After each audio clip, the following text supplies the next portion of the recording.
Luckily, in the history of humanity, nothing bad has ever happened from lighting hydrogen on fire. NASA hates fire because of the whole fire makes everybody die in space thing.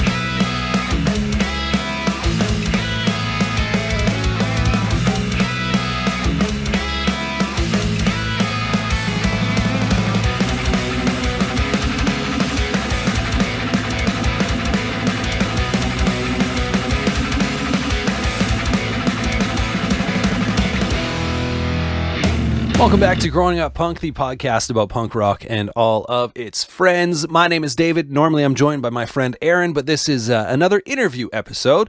So this is a little introduction before I get into the interview sort of thing. Coming up on this episode, I'm going to be chatting with Griffin from the band Wilmette. They're out of Sleepy Hollow, Illinois. Griffin plays guitar in the band. Before we get into the interview, though, I just thought I'd let you know. Go find us on all of our social media platforms, Instagram, Twitter, at Growing Punk Pod. You'll find mine and Aaron's personal Instagrams and Twitters linked there as well. You can find us on Facebook. You can also find us at our website, growingpunkpod.com. We've got blogs going on there and all sorts of great stuff. You can also find us on YouTube, whether it's listening to the episodes or some of our vlogs that we've got discussing, whether it's record reviews or vinyl, our vinyl collection, what have you. It's all on there, so you can find us there.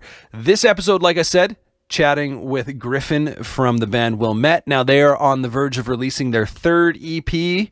This one coming out, it's a self-titled EP on Mutant League Records. And in this conversation, in this interview, we talk about Griffin getting into punk rock, pop punk, that side of things, and how, some of the music he's listened to, how it influenced making changes in playing guitar and the approach to that, and how, sometimes you got to change things up a little bit. We also discuss, obviously, the new EP and it's coming together, their music video for their single Adderall, all sorts of great stuff in here. And towards the end of the episode, we also talk about one of the albums that influenced him the most, that being the album Everybody is Going to Heaven by Citizen. So that's coming up towards the end of the episode here. But before I let you go and get into the interview, again, wherever you're listening to this, it's on all your favorite podcast apps. Rate, review, all that kind of stuff. Tell your friends, subscribe. You know the deal. Let's just get into the interview. It is Griffin from Wilmette. Just like magic. All right, man. So let's start, I guess, with... let's go back to the beginning. Can you remember when you kind of first got into punk rock, first got into any music of this sort? Yeah, I would say... I think I was into... Before this, I was into kind of heavier stuff. I think that was like my first transition into music, actually. I think at first it was like some like dad rock bands like Breaking Benjamin and like 3 Days Grace and stuff like that. But then I also liked Bowling for Soup, which is like my guilty pleasure, and I didn't let anyone else know because I thought that was like, for some reason at the time, embarrassing. I don't think it is. I don't know. I was like 12. Yeah. And that's when I started like playing guitar too.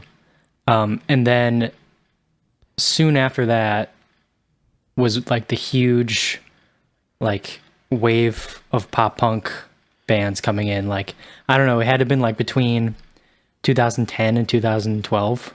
Okay. So it was really starting to pick up. So that's probably when I got into all that stuff, probably starting with like, the first big one I got into was like Stories of Far, right.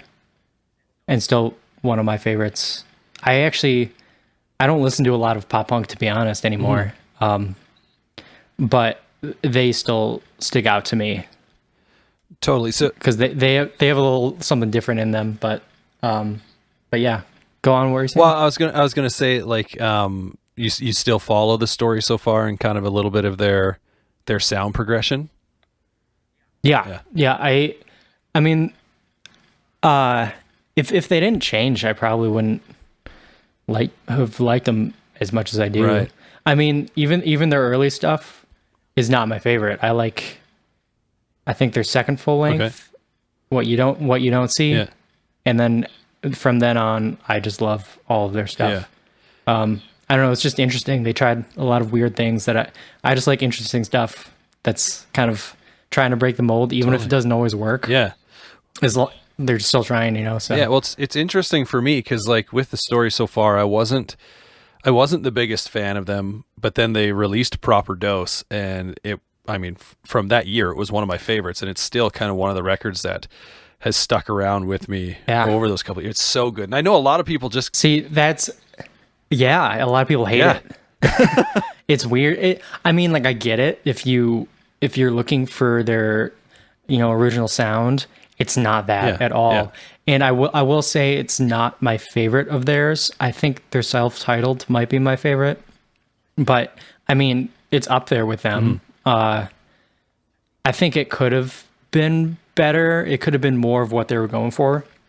From the whole process of it, to me, it sounds like they were a little confused and the process was really hard. So I don't know if it translated as well as they thought it would, but I still, I loved it. I thought it was really unique. It sounded great, and it still slams regardless of how they changed it. Oh, totally. There's some killer songs on that. But so do you remember kind of then when you first went, maybe saw a band live or whatever, and we're like, I could do this. I want to do this. I want to play in a band someday. Can you remember a moment or maybe a series of kind of shows or whatever?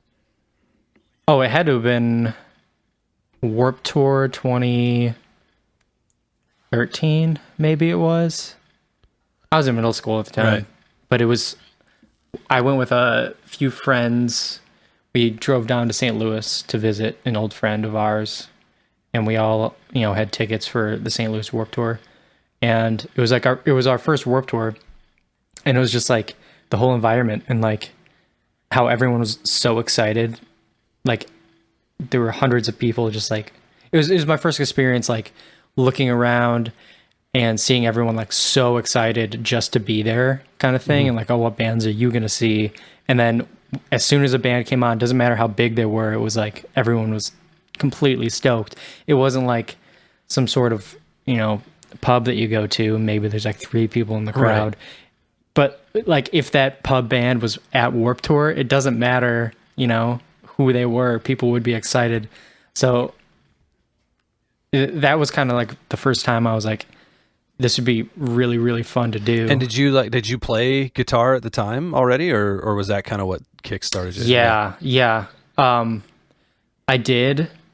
Nothing serious though. Yeah. So what got you, did you grow up in a musical family, or was it just one day? Yeah. A lot of my family plays drums. Okay. And then I can a little bit, but I never got super into it. And then also I thought guitar would be cool just because I thought a lot of the songs I liked had a very distinct guitar. And I thought man, if I could play that, I'd be the happiest person alive. And then I would try to learn it. And that's basically how that happened. Yeah. And so, cause you guys have a bit of, a heavier sound to your music. Yeah. You're not a straight up pop punk band by any means. So, what were some of maybe, you mentioned the story so far, obviously, but what were some of the harder bands that kind of influenced you when you were first playing guitar? When I first got into it, it was definitely I think Memphis Mayfire was big at the time. They shredded and had some really cool riffs. Between 2010, 2013, it was ridiculous.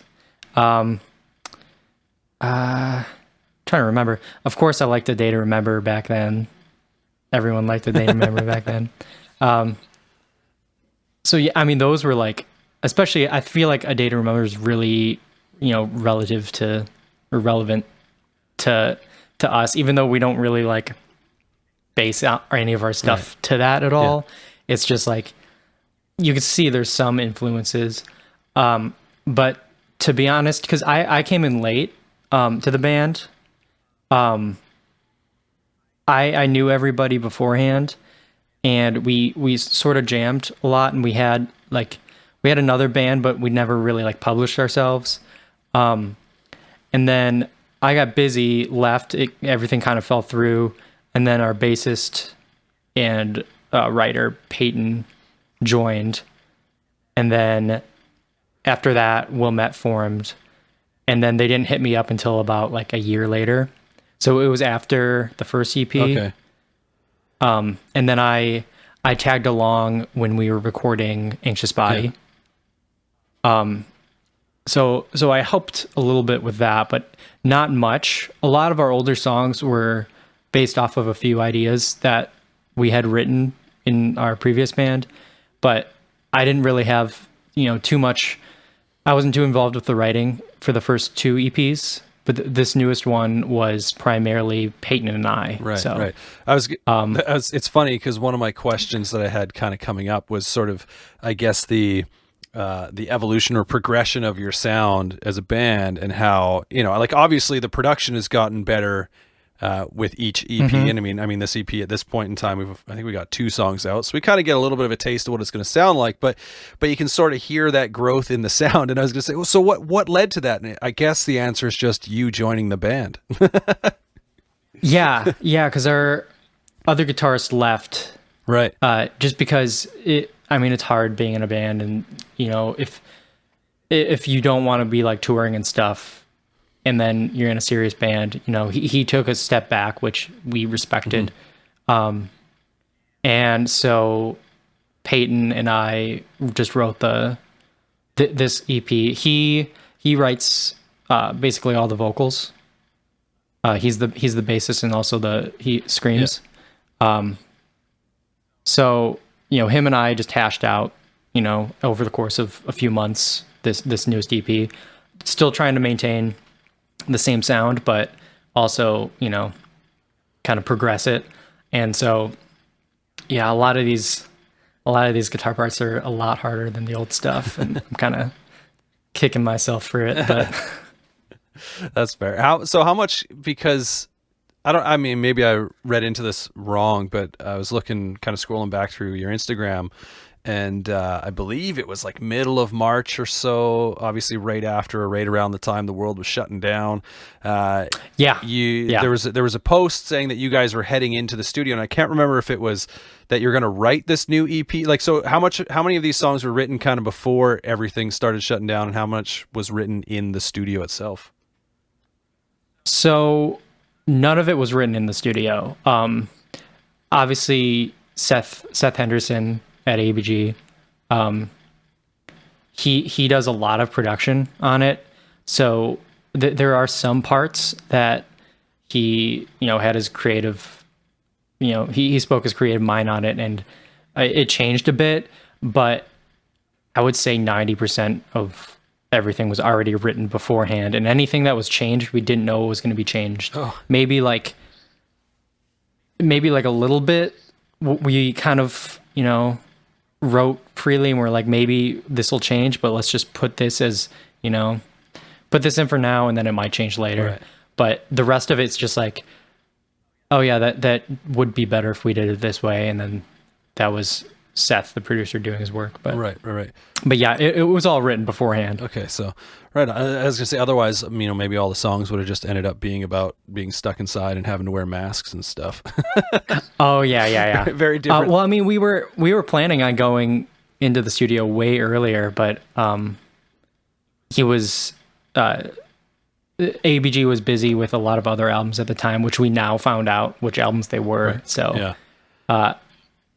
We understand why we couldn't go in, so we had to postpone it a few months. Right. And then yeah. So when you say when you postpone it, are you saying like middle of March was when it was postponed until, or did it get bumped back even from there? Because I know. No, we wanted to go in the winter. Right. Okay. But I'm glad we didn't. We would have rushed the songs because we wanted to book, but maybe there was like a song or two that wasn't completed, and then the other songs were like mostly completed, and we wanted to book because we knew we wanted to release early summer. Right. So we contacted them. No way we were able to get in. I think he was working on Knuckle Puck at the time. Right, yeah. And State Champs. We had no idea because obviously that was not disclosed to anybody. But we were like, we can't go in. So we we decided to postpone and just focus on the songs. Then we did proper demos and stuff, Right. just to help Seth kind of hear the songs out fully. Because last time we were not prepared with demos at all. It's a miracle that EP came out the way it did, but this time we were way more prepared. And then, yeah, I mean, I'm glad we waited. It was worthwhile. Yeah. Like, did you guys get delayed at all once you were in the studio? Because like I said, again, going back and looking at that post, I think it was like March 14th or whatever is what it was dated. So, I was gonna say, I know some bands, I remember hearing about them getting, like shut down or put on pause or whatever, just because obviously everything was up in the air, or were you guys able to push through? So we were curious about how it would work, and we didn't find out until the day before that we would be doing social distancing in the studio. Right. And we had done a week, maybe 2-week tour. Yeah, in that March. I think it was March. It might have been. Yeah. Right around we made that post. So that's like right as the pandemic was like hitting. So we had been around each other like across the country, well, at least the east side, for like 2 weeks right as this was hitting. Yeah. And like we didn't know. So we got back, and we figured we've been around each other, so might as well, like, obviously if you had it, I would have it. Right. Yeah. Because we were living in a van together for 2 weeks. But we found out the day before that we had to social distance in the studio, which we didn't know how it would work, but it actually worked really nice. Seth was really gracious. He has like a band section in his house where the band can sleep down there, Right. like completely separate from the family. And then we weren't allowed in the control room, which was weird. We didn't know how that would work. But, he just kept the doors open. We were able to listen in. And then essentially we recorded everything in the live room, and everyone else was in the foyer area. Yeah. And it actually worked out really well. But we were a little hesitant at first of how it would work, not being able to be with Seth in the control room, but it worked out for the best. Well, that's good. I was gonna say that would feel a little weird to kind of sit back and not be able to really listen to, or at least with. He monitors really loud, so it didn't matter anyway. You could hear it just fine. Oh yeah. That's too funny. I mean, we were still like 20 feet, back from him. So it's not like we were like rooms away, but So with this record, like we've only gotten to hear a couple songs to this point. You got any kind of like, if you had 30 seconds to sell people on this record, this EP coming out, what would you say to them about where Wilmette is going and what they can expect?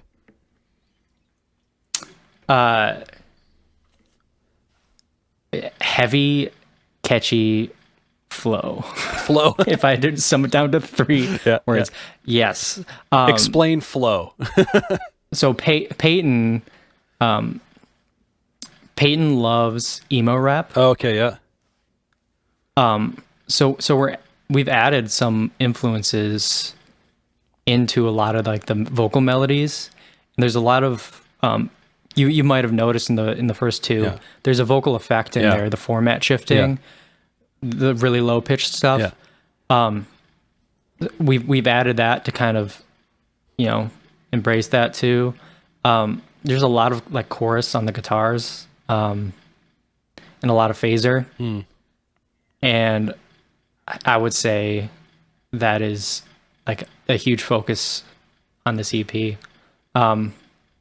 There's still some heavy parts. I wouldn't say that the 2 singles really show that, but the other ones do. Well, that's fair. Speaking of singles, so your video for Adderall, how did that come together? Are you big sci-fi fans, or was it someone else's idea that you just went along with? I wouldn't say we're huge sci-fi. I mean, we all like sci-fi. But I know Peyton wanted to do.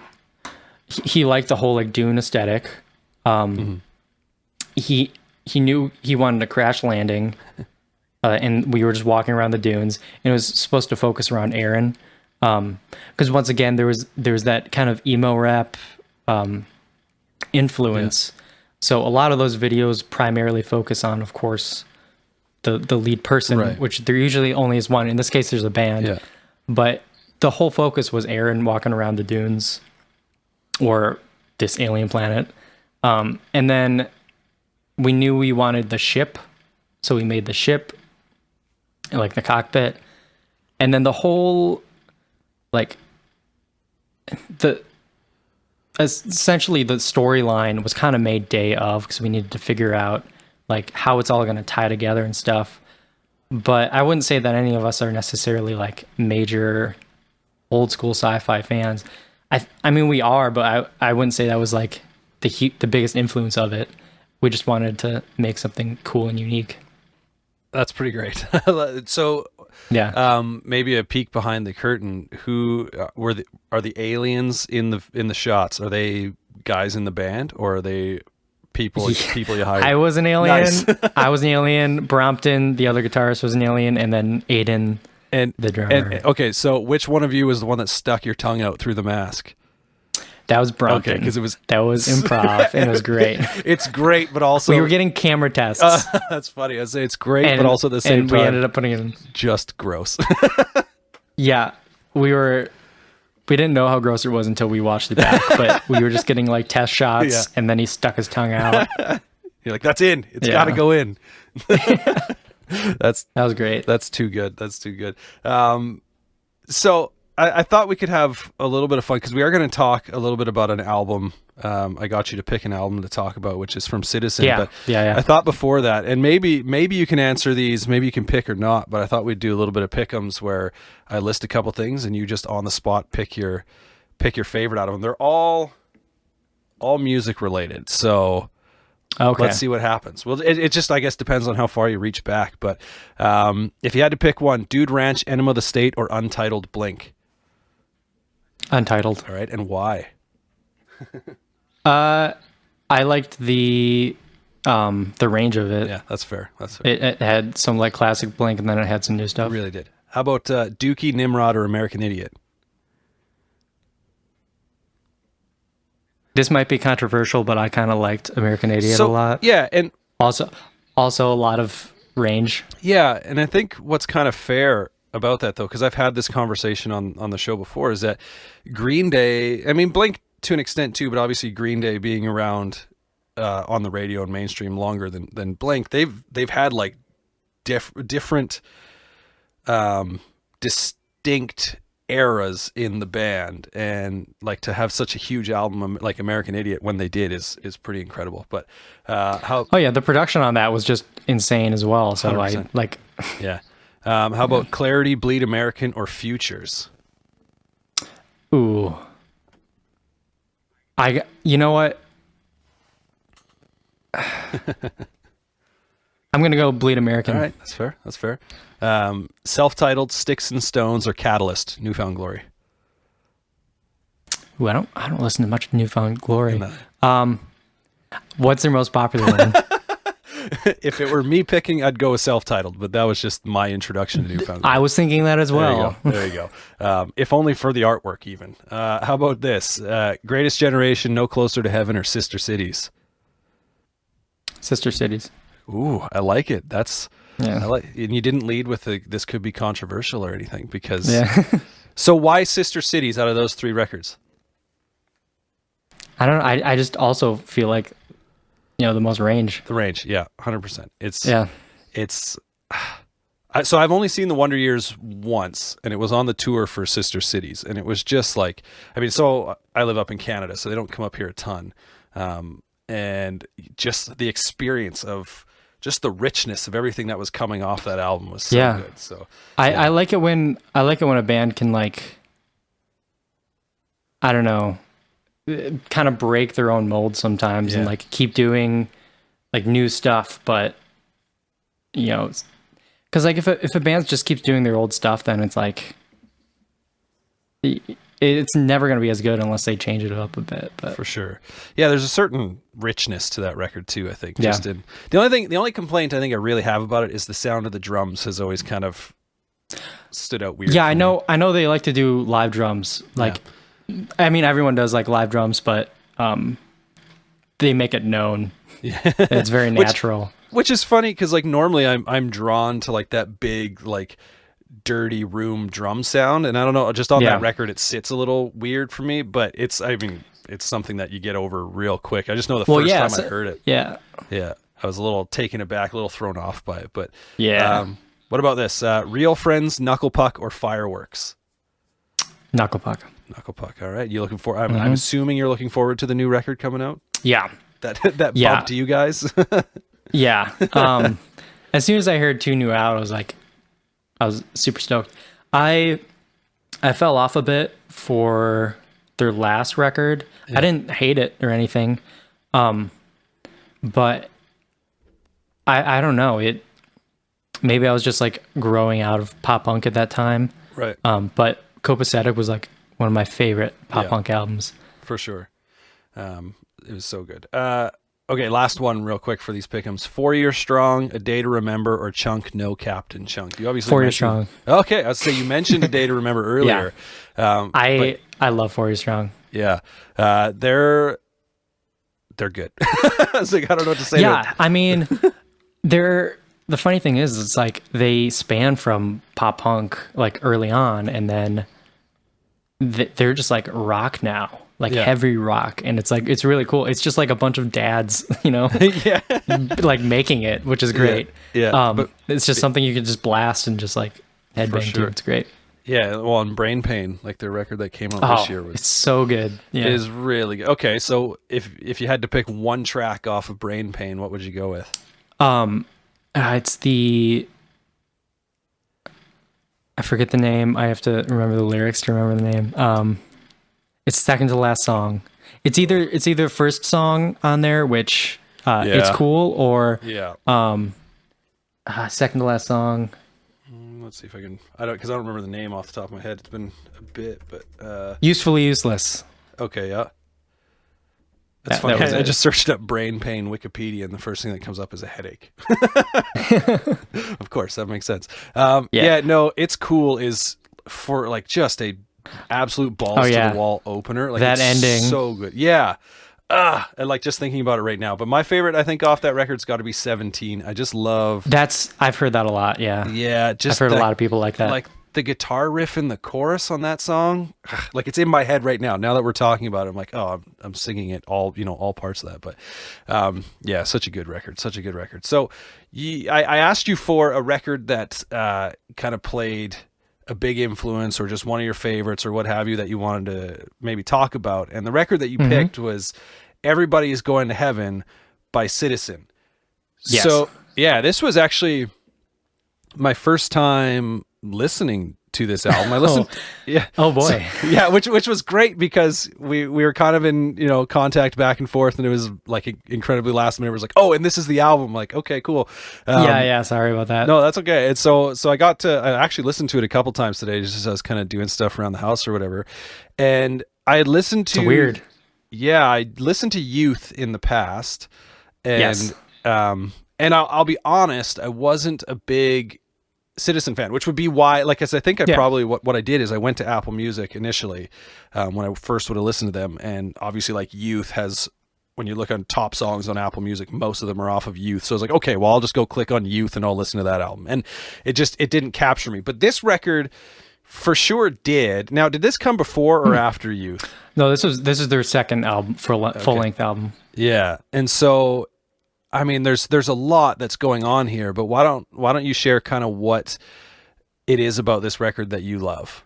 Yeah, what's interesting is that it's probably not even like I would say my favorite record by them. Right. But it was the most interesting to me, and it kind of like rubbed off on me the most. Just the way that they take chords, and just by changing. They'll play like a single chord and then they'll change a note in that chord. Right. Or like just the order of the notes, and it completely changes like the voicing of the chord. Right. And then by doing that as well, it creates like its own voicing to where you almost don't even need the vocals to know what the vocals would sound like or what the song would be about. They're able to like to make a song just instrumentals, and then you'd almost be able to like, oh, the song's about this, the vocals would sound like this. And then of course the vocals are great, but if you were to take them out, it would almost be like, it would be very similar. Yeah. And I just kind of took that with me. So a lot of the rhythms, like the rhythm guitars that I write now, they're never just like bar chords or power chords. Right. I always like, and I'm never just straight up and down strumming. It's always adding these like unique voicings that kind of add like a melody to it. And I think that's a lot of this newest EP, I think. That's awesome. Yeah.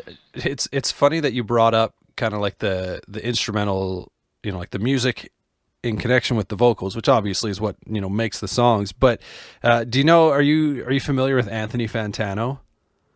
No. So he's a YouTube music review guy, and he's probably one of the top viewed or whatever. And he reviewed this album because I think if I understand correctly, his like background is kind of in like the punk world, post-hardcore, that sort of thing. So every now and then, does he sit in his car when he does? Does he like sit in his car when he does it? Okay, no, that's he's a different kind of. Yeah, different guy. Anthony Fantano, he sits in front of like his record shelf or whatever, and I don't know. His tagline is he's the internet's busiest music nerd, which is fine. You either love him or hate him. But anyway, he in reviewing this record, he just was like, I don't get it. Like the music isn't doing anything interesting enough, and the vocals are just kind of there. It sounds like they're there because they need to be there. Like you know, the band was going, this is what makes a song. And so it was interesting, like listening to, you know, his review, and I was like, it's not that, because what I find with this album, and I think I got to listen to it all the way through like 2 or 3 times today, like not a full like sit down and, you know, pay attention to every single note played sort of thing, but I listened through it a few times, and I just feel like records like this, they're going more for, you know, creating a mood maybe. That's exactly it. It's like a vibe. Yeah, it's almost like a soundscape, but then just not necessarily so open. Yeah, and instead of just going like this is a collection of 10 or 11 songs, it's, you know, I didn't get close like enough time to kind of look in and see, you know, if lyrically there were any kind of like recurring themes that they had going through the record or not. But because I feel like a lot of times with albums like this where, you know, you almost just put it on and let it do its thing. A lot of times lyrically they're also sort of doing that same thing, right? Where they've got, whether it's a full concept album or they just have, you know, recurring themes that kind of weave their way through it. But there was just like times where I'd be listening to it and, you know, all of a sudden I'd have to stop doing what I was doing and be like, oh, this is really good. What's happening right now? Right. Like, just their ability to do that was incredible, which not that these bands sound the same at all, but that was sort of one of the things when I was first getting into the Wonder Years, going back to them. It was when like I was pretty late to the boat with them. And it was when No Closer to Heaven was out, and I just had it on, and then like Stained Glass Ceilings came on, and, you know, it was just playing in the background, and I had to just like stop and be like, what is this? Like, this is incredible, sort of thing. And so there's a few moments, and the moments on this record were more so on like their songs that would get, you know, a little more mellow, maybe might be the way to describe them. But there's a lot of moments also where it's not even like, what is this? This is like amazing. A lot of it's like, what is this? Are they allowed to do this? Like in the song, like this is like, there's a lot of like sour moments that it's just like, it's almost distasteful, but it's like the audacity of them to like put that in there is just like, it's very gritty too, which I enjoy too. I mean, like the easy sort of description for this record, if people haven't heard it, is it's basically, you know, like a, emo with heavy doses of grunge and shoegaze sort of stuff. It's very grunge. Yeah. Like there are times on the record where I was reminded of some brand new albums here and there, but it's like with more of a nod, I felt, to like 90s grunge or post grunge. Also it's also interesting because it's like, they prove that you can be like heavy without down tuning and having breakdowns. Right. Because it's kind of heavy, but it's slow and it's not a ton of screaming. It's just like evil sounding. But like the way they're able to like set a vibe without following the mold of the other vibes, that it's a little. I just think it's very interesting. Yeah, it's a little sludgy at times. Yeah. It's got a very cool feel. So I was kind of intrigued because as I was looking into it, that Anthony Fantano, his review was one of the first things that came up, and I was like, man, I haven't watched one of his videos in a while. I wonder what he has to say about it. And I was kind of like, I think he just like a swing and a miss on that one. But I mean, at the same point, to each their own sort of thing, right? Not everyone's going to like everything that you like or that I like or whatever. But so that's pretty cool. I fully understand that not a lot of people like that album, but I thought it was really interesting. So and I took away some. It's always worth talking about something that also kind of like personally changes you in a way. So you talked about like the way you play guitar now. A lot of that is, kind of rooted in what you heard here. Yeah. And we know in no way sound like that album. Totally. Yeah. I wouldn't be playing the way that I do now if it weren't for that. So yeah, no, that's pretty incredible.